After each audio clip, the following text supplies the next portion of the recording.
Welcome back. Thom Hartmann here with you. On the line with us is Professor Jason Stanley. He is the Jacob Urowski Professor of Philosophy at Yale University, the author of 4 books, including his latest, which is due out on 9/11. It's titled How Fascism, which is what an appropriate date for this book, How Fascism Works, the Politics of Us and Them. And it'd help if I click the right button here. Professor Stanley, welcome to the program.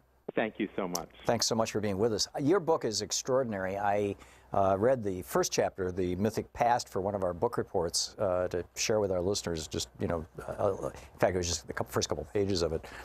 It's really, you've nailed it here. Can we just go through this? Yes. So how does fascism start? First of all, how does it work? You call it the politics of us and them. Can you give us a working definition for fascism here? Well, my book does that with 10, I talk about 10 different properties of fascist politics. But basically, fascism is ultra-nationalist, patriarchal, authoritarian, against public goods of any kind, and forges an us-them distinction using ultra-nationalism and fear of the other, based on their lack of participation in the national community, however you define that. How is that different from the Tea Party phenomena that was funded by a small group of cranky right-wing billionaires?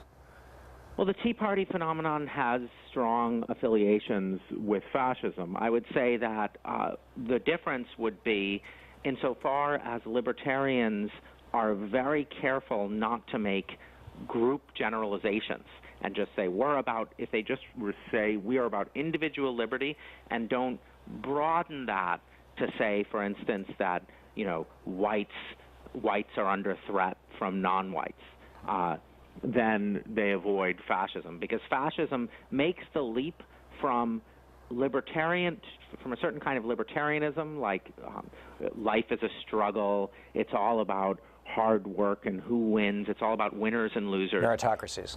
Yes, it makes a struggle, it makes a move from that to saying that certain groups are winners and other groups are losers. And, I would say that a consistent Tea Party person who wants to avoid being a classical fascist should avoid making generalizations based on group identities. They should avoid patriarchy. They should avoid demanding a return to tradition, to certain national traditions that marginalize other national traditions. So the Tea Party itself was a sort of inconsistent tent, and I think insofar as it's possible, I'd like to bring in some of those members, both committed religious conservatives who would be against some of the hate directed against immigrant groups, as well as libertarians who are committed to rejecting group generalizations. Yeah. So let's just go through these. You start out with the mythic past. Tell me about this. So all fascist movements talk about a mythic past. They talk about, in every fascist movement, for instance, India today, the Hindutva movement says back in India's glorious past, it was a pure Hindu nationalism, and we must return the country to that. It's always patriarchal. You're making the country great again. And the thing you have with like Mussolini and Hitler and Alfred Rosenberg, some of the National Socialist ideologists, is they were very explicit that the past was mythic, that the past that they were glorifying never existed. And the idea is to create a sense of nostalgia for a past country that never was, to make the country great again. And there are certain sort of general features of the mythic past. It's always patriarchal. It's always pure. It's always like a certain group, the traditions of a certain group reign supreme. You could say Christmas without hurting anyone's feelings because Christmas was the dominant tradition, as it were. In Hungary, Viktor Orban talks about, returning Hungary, to making Hungary great again. So So this is a dominant theme of fascism. The idea is to connect, to give people a sense of yearning for a country that never was. Wow. And then you offer to re-provide that. What about propaganda and anti-intellectualism? So propaganda, so here's a core example. Every fascist campaign is an anti-corruption campaign. Even though the fascist candidates or fascist parties are often manifestly much more corrupt than their opposition, because democracy is represented as corruption. Because in a democracy, what do? In a democracy, you've got to make lots of concessions. And so you've got to make concessions to different groups. Fascist leaders represent that as corruption. So a fascist candidate would use phrases like drain the swamp. Mussolini did. Yeah, okay. Point made. I mean, Madeleine Albright makes that. Both Mussolini and the Nazi Party ran anti-corruption campaigns promising to drain the swamp. And of course, our current president, whose business practices were manifestly quite, let's say, dubious, managed to run an anti-corruption campaign. Yeah. So by propaganda, I mean as in George Orwell, war is peace. Newspeak, yeah. Anti-corruption is used in the service of corruption. Tell me about victimhood. So victimhood is what I mean in the chapter on victimhood is in fascist politics always appeals to the traditionally dominant group and tells them they are the real victims. Even though they're in charge. Even though they're in charge. And it paints, and of course, many of the people in the dominant group are victims of, say, capitalism, for example, or of certain brutal white men are seeing their wages go down. Exactly. But they're made to feel victims, not of that, but they're made to feel as cultural victims.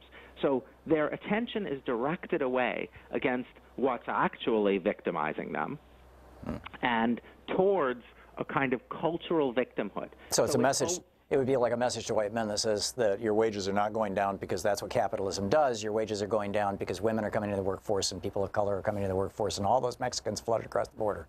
And that, and also, your cultural traditions are being disrespected. Hitler in Chapter 2 of Mein Kampf talks about my time in Vienna, talks about the theater and the decadent theater and how it wasn't representing true German art.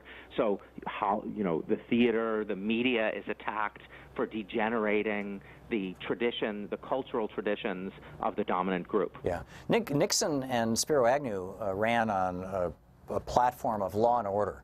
And I see law and order as one of the characteristics of the emergence in your book of a fascist takeover. Was Nixon moving in that direction, or was he just using a catchphrase that worked well for him? And how do you see that happening in contemporary America? Nixon has a lot of elements of a fascist leader. I'm careful in the book to say you have these 10 properties, and it's a sliding scale. Right. And so Nixon certainly didn't have all.